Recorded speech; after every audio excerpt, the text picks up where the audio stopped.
मंडळी नमस्कार. मामा नमस्कार. अण्णा नमस्कार. खिलार शेतकरी शान परिवारामध्ये आपल्या सर्वांचं स्वागत आहे. जर चॅनल सबस्क्राईब केला नसेल, लाईक केला नसेल, शेअर केला नसेल तर आजच करा आणि आत्ताच करा. ही सांगायची का वेळ येते, कारण या खिलार दुनियेमध्ये अनेक गोष्टी आपल्यापर्यंत प्रथम पोचल्या पाहिजेत आणि त्यांची शहानिशा झाली पाहिजे. तर त्या गोष्टीमध्ये व्यक्तिमत्वसुद्धा मी दाखवायचा प्रयत्न करतोय आणि खिलारसुद्धा दाखवायचा प्रयत्न करतोय. ते प्रथम आपल्यापर्यंत वेळेत पोचलं पाहिजे आणि ज्यांना कोणाला निर्णय घ्यायचा एखाद्या गोष्टीचा तर तो वेळेत निर्णय घेता यावा, यासाठी हा चॅनल खूप महत्त्वाचा आहे. आणि ह्या चॅनलमधून ज्या काही जुन्या गोष्टी, जुन्या व्यक्तिमत्व मी दाखवलेले आहेत तर त्यांच्यापासून भरपूर काही शिकण्यासारखं आहे.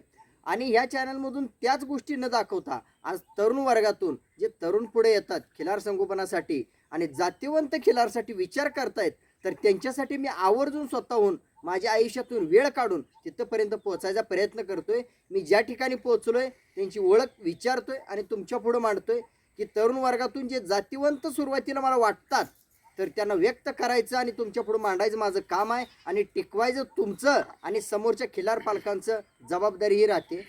तर आज त्यांची ओळख, परिचय, नाव, गाव, पत्ता आणि त्या खिलारची माहिती एवढी तुमच्यापर्यंत पोच करायचा प्रयत्न करतोय. मामा नमस्कार. नमस्कार. तुमचा परिचय, नाव सांगा मोठे. बाळू गणपती वाघमोडे, पत्ता कुरुल, आणि तालुका. तालुका मोहोळ, जिल्हा सोलापूर. तालुका मोहोळ, जिल्हा सोलापूर या ठिकाणी हे शेतकरी आहेत. तर त्यांचं नाव बाळू वाघमोडे आणि त्यांचा हा चिरंजीव आहे. तर चिरंजीवची ओळख करून घेऊया. आपले परिचय. नमस्कार. अण्णा बाळू वाघमोडे, मी कुर्लीचा रहिवासी, तालुका मोहोळ, जिल्हा सोलापूर. तर मंडळी विशेष सांगायचं, प्रथम माफी मागतो की अण्णा बाळू वाघमोडे हे व्यक्तिमत्व जे आहे माझ्या घरी अनेक वेळा येऊन गेलेलं आहे किंवा मला भेट दिलेली आहे किंवा माझं वास्तव बघायला आलेलं आहे.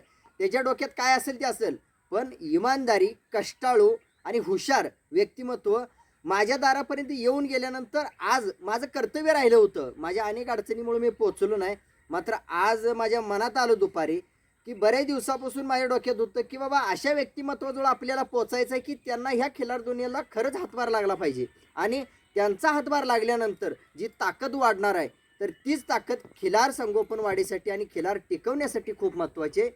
तर प्रथम माफी का मागितली, तर आज तो व्यक्ती माझ्या घरी भरपूर वेळा आलेला आहे, मात्र माझं ह्या घरी येणं जाणं झालं नव्हतं. त्यांची बाहेरच भेट व्हायची आणि माझ्या घरी भेट व्हायची. तर आज इथं आलो, एक समाधान वाटलं खिलार बघून आणि जो त्यांनी खिलार सांभाळला आहे त्या खिलारला बघून सुद्धा माझं समाधान वाटलं आणि ते तुमच्या पुढं मी व्यक्त करतोय. तर अण्णा, तुम्ही माझ्या जेव्हा घरी आला होता, बऱ्याच वेळेला आला, पण तुम्हाला असं वाटलं नाही का तो माणूस आपल्या घरी आला नाही आणि आपण का जायचं त्यांच्या घरी? नाही का, तर तुम्ही तुमच्या घरी आम्हाला यूट्यूबवरनं कळले तुमची माहिती. मग आम्ही तुमचे खास जनावर बघासाठी आलता वगैरे, बघितली वासरं बिसरं तुमची, आम्हाला आवडली. आणि तुमच्या यूट्यूब चॅनलमध्ये जे तुम्ही काम करताय ते एकदम ओरिजिनल करताय आणि जातीवंतपणे करताय हे लक्षात आल्यानंतरच आम्ही तुमच्या घराला 2-3दा भेट दिली आणि आमचं नशीब घेत तुम्ही आमच्या घराला आला. अण्णा, ओरिजिनल आणि जातीवंत म्हणजे काय, नेमकं तुम्ही शब्द वापरले? ओरिजिनल म्हणजे जी पारख आहे ती तुम्हाला पारख आहे. पारखाने तुमच्या दारात तुम्ही ती नुसतं बोलत नाही तर तुमच्या दारात ती वस्तू तयार पण केली तुम्ही तशा. त्याच्यानुसार लक्षात आली की बाबा आम्हाला ते नुसतं बोलणार नाही तर करून दाखवणारा माणूस आहे. त्याच्यामुळं माझी ओळख कोणी करून दिली? आम्ही तुमच्या चॅनलद्वारेच ओळख झाली आम्हाला तुमची. या चॅनलच्या माध्यमातून ओळख ओळख झाली. झाली. बरं, आता सध्या काय करताय तुम्ही? मी आता सध्या शिक्षण घेतोय, लॉचं शिक्षण चालू आहे माझं सध्या. लॉचं शिक्षण चालू आहे. त्यातनं पण खिलारची आवड आहे. बरं. पहिल्यापासून आमच्या वडिलांपासून आवड आहे आम्हाला. वडिलांपासून. हां. मामा, खिलार कधीपासून सांभाळत आहे तुम्ही घरी? दिवसापासून आहे आमच्याकडे. तरी साधारण किती वर्ष झालं काय, म्हणजे आजोबापासून, तुमच्या वडिलापासून? आमच्या आजोबापासून होती आधी, हा. तर एवढा नाद नव्हता. पुन्हा असं नाद लागला, पुन्हा वाढत गेला. वाढत पण गेला. पोरग शिक्षण करते, अजून शिक्षणात आहे, हां. अजून त्याचं चालू आहे आणि त्यातच हा त्याला खिलारचा नाद लागलाय. तुम्हाला वाटलं नाही का बाबा ही पोरग खिलारच्या नादामध्ये ती शिक्षण सोडून देईल किंवा शिक्षण मध्येच थांबल? वाटलं का कधी? नाही नाही, मग पोरग जे करते ते योग्य आहे का? योग्य आहे. म्हणजे त्यानं वस्तू सांभाळले, सांभाळले. हां. बैल सांभाळाय किंवा सांभाळाय. समाजात फिरतोय किंवा माझ्याकडे येतोय, त्याचा अभ्यास चालू आहे, यात्रेला जातोय, जातोय. मग हे बरोबर आहे का? बरोबर आहे. काय तुम्हाला शंका पोराबद्दल? काय नाही. बाबा पोरग हे करतंय आणि ह्यात वाया जाऊ शकते? नाही नाही, तसं काय वाटत नाही. नाही, तसं वाटत असेल तर बिनधास्त माझ्या संग चर्चा करा. नाही, कधी नाही. मला फोन करा. 8275 20 88 75 हा माझा मोबाईल नंबर आहे. जरी तुम्हाला त्याला काय गोष्टी बोलू वाटत नसतील तर त्या गोष्टी मला बिनधास्त बोला. बरं. आणि आज तो व्यक्ती मला योग्य वाटला म्हणून मी आज घर सोडून इथपर्यंत पोहोचलो. तो जवळपास माझ्या घरी मला वाटतं 10 ते 15 वेळा येऊन गेला. हं. मात्र माझी आज पहिलीच भेट आहे मामा. हं. आणि तुमचं पोरग हुशार आणि चांगलं व्यक्तिमत्व आणि माणुसकीचं हे गुण त्याच्यात दिसल्यामुळे मी आज तिथपर्यंत पोहोचलो. हं. काय वाटलं तुम्हाला आज मामा? वाटलं होतं का मी येईल किंवा आज तुमच्या पोराची तुमची मुलाखत घेईल, तुमचा बैल हे जगापुढे दाखवल? नाही वाटलं नव्हतं. मग बैल लहानपणी घरचा आहे का बाहेरचा आहे? घरचं आहे. घरचा आहे. हं. मग बैल जन्मल्यापासून वाटलं नाही का कधी बाबा आपलं नाव आणि आपला बैल आपली माहिती जगापर्यंत जावी? वाटलं होतं. वाटलं होतं. हां. मग काय प्रयत्न केला नाही का? नाही, तुमच्याकडे झाल्यावर पुन्हा मुलांनाच प्रयत्न केला. मुलानच केला. हां. काय म्हणलं मुलांनी माझी ओळख सांगितली का? सांगितली. काय म्हणून सांगितली मामा? नाही नाव राहू द्या, पण माझी ओळख काय म्हणून सांगितली, मी काय करतोय, मी कुठल्या गावचा आहे हे सांगितलं का? काय मी बाबा अमुक अमक्या भागातला आहे नाही, हे ना सांगितलं मी होतं. सांगितलं होतं वडिलांना असू द्या. हा की वडिलांना सांगितलं होतं की बाबा हे तांडूरचे आहेत की अशा ह्यांच्यापाशी बैल आहेत गायाच्या जातीवंत. मी ते युट्यूबवर तुमच्या चॅनलवरचे सगळे व्हिडिओ वडिलांना दाखवले. त्याच्यानंतर वडिलांना बी कळते बऱ्यापैकी माहिती आहे खिल्लारमधली. मग त्यांनी तुम्हाला ओळखली बाबा ही जातीवंत जनावर पाळणारा माणूस आहे. मग तेव्हापासून यांना मी सगळे चॅनल तुमच्या व्हिडिओ वगैरे पूर्ण दाखवले वडिलांना. मामा या अगोदर तुम्ही कधी असं बोलला होता का कॅमेऱ्याच्या समोर नाही किंवा प्रश्नाची उत्तर नाही. देण्याची वेळ आलते का? नाही नाही नाही नाही. नाही. मग काय वाटतं मामा आज तुम्ही जगापुढे बडबड करताय किंवा काहीतरी बोलताय, मी हा. तुम्हाला काहीतरी विचारतो, नाही समाधान वाटतं. वाटलं का? हां. तर मंडळी खिलार दुनियेमध्ये समाधान आहे ना, हेच विकत मिळत नाही, ते आतून रक्तातून लागतंय. आज त्यातून ढीगभर मिळाले म्हणून समाधान नाही, पण ते समाधान आहे ना, ते सुख, शांती आणि माणुसकी या गोष्टी मिळवून देणारं म्हणजे खिलार आहे. तर अण्णा तुमच्याकडे असणारी खिलारची मला माहिती द्या. ही तिकोंडी लाईनमधला ओळ आहे.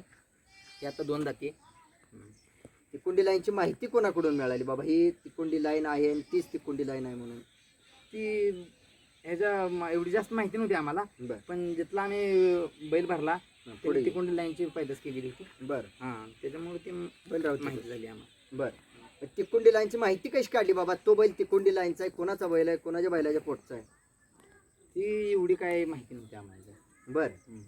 ती माहिती सुरुवातीला बैल आवडला हा आणि आवडल्यानंतर आम्ही ती बैल भरला. बर. सुरुवातीला मग परत माहिती काढली. कोणा माहिती झाली की बाबा तिकोंडी लाईनचा आहे म्हणून भरावा असं काय नव्हतं माहिती. हा. बैल वाटला चांगला आहे हम्म. की मग भरला त्यावेळी. बर. कोणता बाप आहे ह्या बैलाचा? ह्या बैलाचा बाप आहे शशिकांत पुजे बर. बाबळगाव.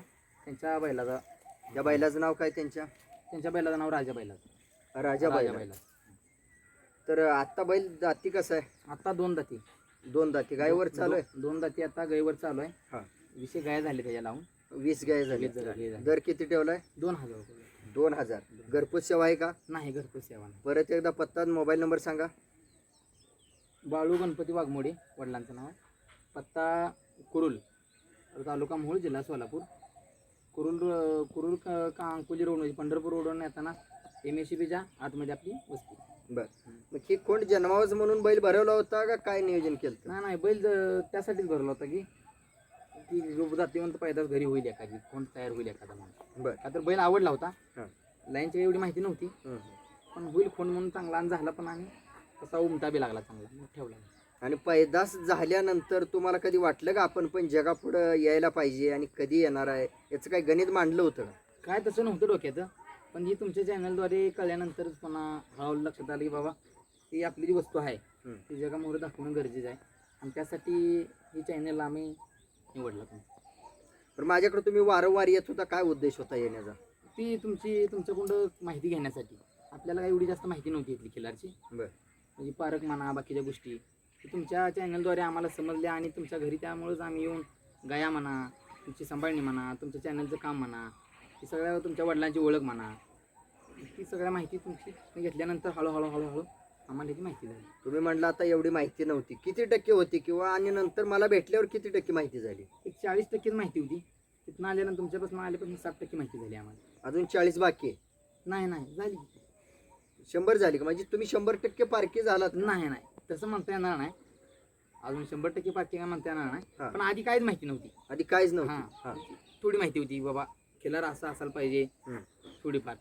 पण जातीवंतपणा काय जी गोष्टी आहेत हा. त्या तुमच्या चॅनलद्वारे तुमच्या संपर्कात आल्यानंतर हळूहळू आता माहिती व्हायला लागली. बर. पुढे होत जायला लागली. मग बैल जन्मल्यापासून म्हणजे तुम्ही कुठे जाहिरात केली नव्हती का किंवा कुणाला बोलवलं नव्हतं? नाही अजून कधी. कधीच कोणाची काय जाहिरात वाटलं नाही का बोलवावं जाहिरात करावं? नाही. वाटलं पण तुमच्याकडे झाली. पहिल्यांदा सुरुवातीला तुमच्याकडे झाला. का सुरुवातच माझ्याकडे करायची होती? सुरुवातच तुमच्याकडून करायची होती म्हणजे असतानाच आधी म्हणून तर तुमच्या घरला हेल्पट मारलं आधी. बर. तुमच्या घरी आल्यानंतर कळलं बाबा तुमची काय काम आहे, तुमच्या कामाची माहिती कशी आहे, हम्म. तुम्ही कशा पद्धतीनं माहिती आहे. करताय सगळ्या तू गोष्टी, पुढे सर राहू उभं राहू त्याला. हा, बर. ते सगळं बघितल्यानंतरच मग तुमची खात्री पटल्यानंतरच आम्हाला आम्ही तुम्हाला बोललो. कुणाला अगोदर बोललो नाही कधी, काय नाही. म्हणजे जातीवंतपणे आधी चॅनल वाल्याची खात्री केली, खात्री केली. कारण हा चॅनल वाला खरंच आपल्याला आधार देऊ शकतो का, नाही बरोबर आहे. किंवा ह्या चॅनल वाल्याकडनं कधी खरंच काय शिकाय मिळते का, खरं आहे काय, या गोष्टी शहानिशा केली. शहानिशा केली, मग ज्या गोष्टीची शहानिशा केली त्याची उत्तर मिळाली का? मिळाली. मग उत्तर मिळाली म्हणून तर मग तुम्हाला पण तुम्हाला किती 4-5 वेळा तर तुमच्या घरला येऊन गेलो नंतर मग तुम्ही आज वेळ काढला. तुला 4-5 वेळा वाटते, मला वाटते 10 ते 15 वेळा आला असेल, लई वेळा आलो मी. पण तुला 4-5 वेळा वाटते. मात्र आज काय नियोजन केलं का बाबा मला बोलवावं आणि मी इथे यावं आणि मी 2 शब्द तुमची ओळख करून द्यावं, आज काय नियोजन केलं का तू? नव्हतं काय सुद्धा नियोजन नाही केलं. हा, मला कल्पना नव्हती, तुम्ही डायरेक्ट आला जाता फोन केला तसं डायरेक्ट आला होता. बरं, काय वाटलं मी डायरेक्ट आलो, काय वाईट वाटलं का? एकदम समाधान वाटलं की बाबा आज ज्या माणसाच्या घरला आम्ही भरपूर वेळा गेलो हा, त्यांना आज काय तर आमच्यासाठी यावं वेळ काढला त्याने, तेच आमच्यासाठी आज लय भाग्याचा दिवस आहे म्हणलं. का तर एवढी चॅनलची, का तर तुमच्या चॅनल जे आहे एकदम काम जे आहे तुमच्या चॅनलचं ते एकदम चांगल्या पद्धतीने चालू आहे आणि त्या चॅनलचा माणूस आमच्या दाराला याचं म्हणजे आमचं भाग्य. आणि अजून विचारतो ह्या तरुण वर्गासाठी काय सांगू शकाल की खिल्लार शेतकरी आणि युट्यूब चॅनल कडून तुम्ही जे काही शिकलात, तुम्हाला जो काय आत्मविश्वास आला, तुम्ही स्टेबल झालात, म्हणजे विचारानं कमीत कमी, बरोबर आहे. तर ह्या जनतेने चॅनल सबस्क्राईब केल्यावर किंवा हा चॅनल बघितल्यानंतर ह्या चॅनलच्या गोष्टी अनुभवल्यावर खरंच तरुण वर्ग व्यवस्थित मार्गाला रुटीनला लागेल का खिलारसाठी? जर तुमच्या चॅनलमध्ये सगळे व्हिडिओ जर त्या नवीन वर्गानं बघितलं तर मला वाटते त्यांना त्यातनं 50% माहिती तर त्यातनंच भेटते आणि अजून जर तुमच्या संपर्कात राहिलं तर ते एकदम स्टेबल होईल माणूस. त्याचा विचार एकदम थांबतेलं, खिल्लार काय आहे ती गोष्ट समजेल आणि खिल्लार का पाळावी कशी पाळावी ह्याची त्यांना नॉलेज येईल. आताच्या काळात ह्या जाहिराती बघून चंचलपणा खरंच तरुण वर्गाचा वाढतोय का? वाढलाय चंचलपणा वाढलायच, वाढलाय. बऱ्यापैकी. म्हणजे ते बघू का हे बघू, हे बघू, तिथं थांबू स्थिरता का नाही, इथं थांबू? स्थिरता नाही. हा, का तर चॅनल भरपूर झालं आणि ओरिजिनल काय आहे आणि डुप्लिकेट मधला फरक नवीन वर्गाला लक्षात येत नाही. त्यासाठी वेळ दिला पाहिजे. दिला पाहिजे नक्की. हां, वेळ दिला पाहिजे आणि चांगल्या माणसाचं मार्गदर्शन हे घेणं गरजेचं आहे. आणि चांगला माणूस हा कसा खरं ओळखावा, 1-2 मिनिटात सांगा म्हणजे आपण या व्हिडिओची शेवट. काय ना तुमच्या चॅनलमधले जे व्हिडिओ आहेत ना, हा, सगळ्या चॅनलमध्ये आहेत, पण तुमच्या चॅनलमधलं व्हिडिओ जर त्या माणसानं बघितलं तर त्या माणसाला सांगायला लागत नाही बाबा कोण कसं आहे काय. त्यानं जर ते व्हिडिओ बघितलं तर आपोआप त्याच्या लक्षात येईल की बाबा काय गरजेचं आहे आणि काय नको आहे. माणूस खरं हा, आता तुम्ही म्हणला चांगल्या माणसाच्या संपर्कात, तर त्या माणसाला कसं ओळखायचं, काय नेमकं काय विचार केला पाहिजे बाबा ही माणूस आपल्याला खरंच या खिलार क्षेत्रासाठी योग्य आहे का, तर त्यासाठी काय काय परीक्षा केल्या पाहिजे तरुण वर्गाने? आता का तर प्रत्येकाच्या दारात आता खिलार गाय आहे, ज्याला आवड आहे त्याला कळते बाबा आपली गाय कशी आहे, आपला खोंड कसा आहे आणि मोठा माणूस सांगतोय ती कसा आहे, ती त्याला स्वतः पण लक्षात येते त्याच्या. आणि चॅनलवरचे व्हिडिओ बघितल्यानंतर ती बाकीच्या जी बारीक गोष्टी आहेत त्या एकदम बारीक जी बारकावा आहे ती तुमच्या चॅनलमधनं त्याच्या लक्षात येते. हा चॅनल फक्त चॅनलचंच काम करतोय का जागृतीचं पण आणि वास्तव संगोपनाचं पण आणि इतर जे काही सल्ला आहेत किंवा जे काही इतर लोकांचे प्रश्न आहेत, तर हे सगळे कामं होत आहेत का ह्या चॅनलमधून? होत आहे ती सगळी कामं जी तुम्ही आता म्हणला ती सगळी कामं ह्या चॅनलद्वारे होती. म्हणजे कोणती काही शंका असेल तरी शंका मांडा. नाही, शंकाचा काय विषयच नाही आहेत. तुमच्या मनात काय प्रश्न असेल तर तोही प्रश्न मांडा. प्रश्न काय नाही मनात आमच्या. किंवा ह्या चॅनलला काही सजेशन द्यायचं असेल किंवा खिल्लार पालकांना सजेशन द्यायचं असेल तर 1 मिनिटात देऊ शकता तुम्ही. एक तुमचं मत तरुण वर्ग म्हणून सांगू शकता तरुण वर्गांना. तरुण वर्गानं काय नाही, आपल्या बाकीच्या गोष्टी करत आपल्या दारातले खिलारची आवड असावाशीच आणि खिलार वाढणं गरजेचं आहे. का गरजेचं आहे नेमकं मला एक अर्धा मिनिटात सांगा की खिल्लार का सांभाळायचं? खिलार आपल्या आता संपुष्टात आल्यासारखे झाले पूर्ण आणि गाया वाढल्या पाहिजे. त्या दुधासाठी आपल्या लहान मुलांना दूध गरजेचं आहे. जी हिच्यामध्ये काटकपणा जी आहे ती बाकीच्या गायांमध्ये जनावरांमध्ये दुसऱ्या नाही. आणि हिचं दूध नाही तर अमृतच काम करते. त्याच्यामुळं त्याने खिलार गाया पाळणं गरजेचं आहे आणि वाढल्या पाहिजे ते. आता वाढल्या पाहिजेत ही एक गोष्ट आहे. मातीसाठी किंवा शरीरासाठी पण फायद्याची आहे का गाय किंवा खिलार? 100%. का तर ह्यातनं सेंद्रिय शेती म्हणा, आता ही कृत्रिमरित्या शेती करण्यापेक्षा सेंद्रिय शेतीसाठी जर शेण म्हणा, मुतारी म्हणा, हे सगळं एकदम म्हणजे शेतीला गरजेच्या वस्तू आहे ती. म्हणजे आवश्यक आहे, गरज आहे, आवश्यक आहे. काळाची गरज आहे. गरज खिलार. आहे, गरज आहे. मामा पोरग तुमच्या समोर बोलतोय आज, त्याच्या आधी कधी ह्या खिलार संदर्भात ह्या गोष्टी कधी गप्पा मारल्या होत्या का कुठे कॅमेरा समोर पोरा? कॅमेरा समोर नाही आधी कुठे. नाही. नाही नाही. काय नाही, पहिलीच वेळ आहे, नाही, पहिला तुमचा पहिली चॅनल आहे. तुम्हाला कधी वाटलं होतं बाबा पोराने ह्या कॅमेरा पुढे चॅनल पुढे कुठेतरी बोलाव, जगाच्या कामासाठी म्हणा किंवा खिलारवाडीसाठी म्हणा, असं वाटलं होतं का कधी? वाटलं होते. वाटलं होतं. मग ती वेळ आली, आज आई सुरुवात झाली. झाली. ठीक आहे, अभिनंदन, तुमचं कौतुक सुद्धा. आणि तुम्ही कधी न बोललेलं सुद्धा घडाघडा धडाधडा बोललात आणि व्यक्त झालात, त्याबद्दल मनापासून मी तुमचा आभारी आहे. आणि तुमच्या खिलार संगोपनासाठी भविष्यात कामासाठी, वाढीसाठी म्हणा, या परिवारकडून शुभेच्छा. आणि कमी जास्तीपणाला सुद्धा हा खिलार शेतकरी तुमच्या पाठीशी राहील. तुम्ही जोपर्यंत एकनिष्ठ आहात तोपर्यंत हा चॅनल तुमच्यासोबत एकनिष्ठ राहणार आहे. आणि आज तुम्ही मला सुरुवातीला जातीवंत वाटलात म्हणून मी जातीवंत व्यक्त केलंय. आता इथून पुढं काय विचार करून राहायचा आपण,